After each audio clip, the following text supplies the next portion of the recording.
ഒരാണിന്റെ സൗന്ദര്യം അവന്റെ പെണ്ണനുഭവിക്കുന്ന മനസമാധാനത്തിലാണ്. നിങ്ങൾക്കൊരു ഫോൺ വരുമ്പോൾ, നിങ്ങളുടെ ഫോൺ സുരക്ഷിതമായി വീട്ടിൽ വെക്കുമ്പോൾ, നിങ്ങളുടെ ജീവിതത്തിൽ നിങ്ങൾ ഇടപെടുമ്പോൾ, എന്റെ ഭർത്താവ് ഇന്നൊരിക്കലും ഹറാമ് തീറ്റിക്കൂല, എന്റെ ഭർത്താവ് ഒരിക്കലും എന്നെ മറക്കൂല, ഞാനല്ലാത്തൊരു പെണ്ണിനെയും അയാൾ പുൽകൂല, നാളെ പടച്ചോന്റെ അടുത്ത് എന്റെ മുൻപിൽ അയാൾ അപമാനിക്കപ്പെടൂല എന്നൊരു പെണ്ണിന് തോന്നിപ്പിക്കുന്ന ഒരു സൗന്ദര്യം ഉണ്ടല്ലോ.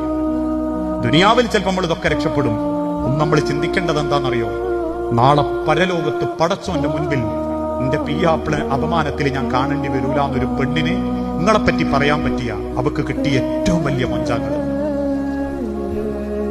എന്റെ പിയാപ്പിളനെ അപമാനത്തിന്റെ രീതിയിൽ എനിക്ക് കാണേണ്ടി വരൂല റബ്ബേ എന്നൊരു പെണ്ണ് പടച്ചോനോട് പറയുന്നുണ്ടെങ്കിൽ, നിങ്ങൾ അവിടെ അങ്ങനെ കാണേണ്ട ഒരു അവസ്ഥ വന്നാലോ?